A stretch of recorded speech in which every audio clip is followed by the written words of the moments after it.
Many people with personality disorders are genetically predisposed to have zero, low, and to low average empathy levels. And with zero levels of empathy or low levels of empathy, you as a partner will receive limited or shallow connection. However, your partner or potential partner with a personality disorder can improve their connection with you if they are seeking help to improve their relationship with the self and with others. As we've learned from my previous videos on Gottman's experiments, kindness coupled with emotional stability are the most important factors in predicting the satisfaction and stability in a marriage. And so it is important to choose someone who is either capable of deep empathy levels or upholding moral responsibility, although both are needed for an ideal, loving relationship. There are genetic, hormonal, neural, and environmental contributory factors to someone's level of empathy. Threat raises one's level of stress, which seems to impede any capacity for empathy. Cultural sanctions can also play a key role in raising the general levels of empathy in society. Ideological factors such as beliefs or political goals can influence empathy. Another social factor is early experience. Early secure attachment can promote the growth of empathy, and early insecure attachment can erode empathy by making it hard to trust others or making one feel threatened. Imagine there is a circuit in the brain, the empathy circuit, that determines how much empathy each of us has. Let's call it the empathizing mechanism. From the EQ, we can discern that the empathizing mechanism has 7 likely settings. These are broad bands, and we may move around a little within a band from one day to another due to the transient fluctuations in our empathy. But which band we are in is broadly fixed. At level 0, an individual has no empathy at all.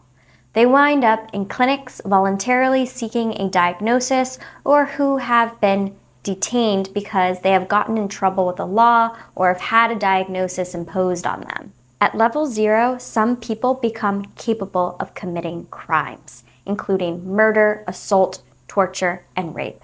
Fortunately, not all people at level 0 do cruel things to others, since others at this level just find relationships very difficult but have no wish to harm others. For others at level 0, even when it is pointed out to them that they have hurt another person, this means nothing to them. They cannot experience remorse or guilt because they just don't understand what the other person is feeling. At level 1, a person may still be capable of hurting others, but they can reflect on what they have done to some extent and show regret.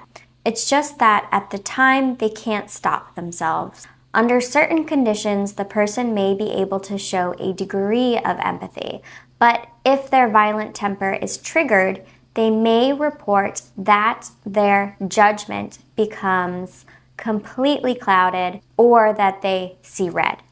At the moment of assault, the urge to attack and destroy may be so overwhelming that there are no limits to what the person could do, and their victim is at that moment simply an object to be vanquished or removed. Level 2. A person still has major difficulties with empathy, but they have enough to have a glimmering of how another person would feel for this to inhibit any physical aggression. This may not stop them from shouting at others or saying hurtful things to others, but they have enough empathy to realize they have done something wrong when another's feelings are hurt. However, they typically need the feedback from the person or from a bystander to realize that they have overstepped the mark. Anticipating another person's feelings in subtle ways just does not come naturally to them. A person at level 2 therefore blunders through life, saying all the wrong things or doing the wrong things. Level 3. A person knows they have difficulty with empathy and may try to mask or compensate for this, perhaps avoiding jobs or relationships where there are constant demands on their empathy. Making the effort to pretend to be normal can be exhausting and stressful. They may realize they just don't understand jokes that everyone else does, that other people's facial expressions are hard to read, and that they are never quite sure what's expected of them. Level 4.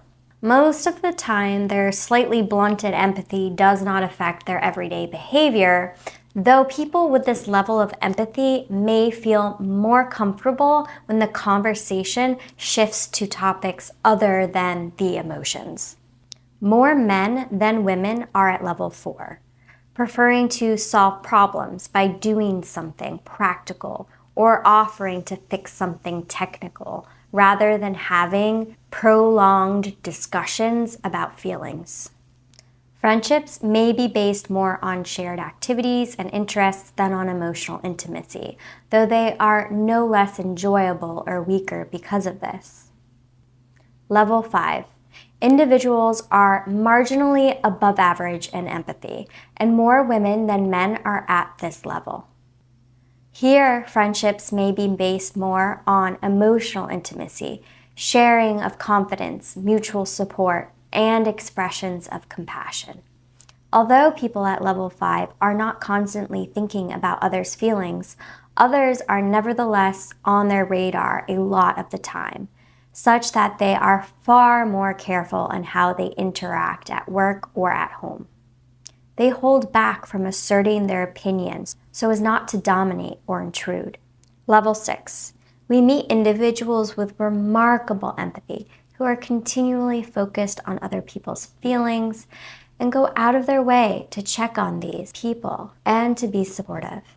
I hope these empathy levels I've explained will help you determine your partner's or potential partner's empathy level and their willingness to work on any empathy deficiencies with a professional so that you may make an informed decision on whether he or she is the right person for you to invest your emotional energy into.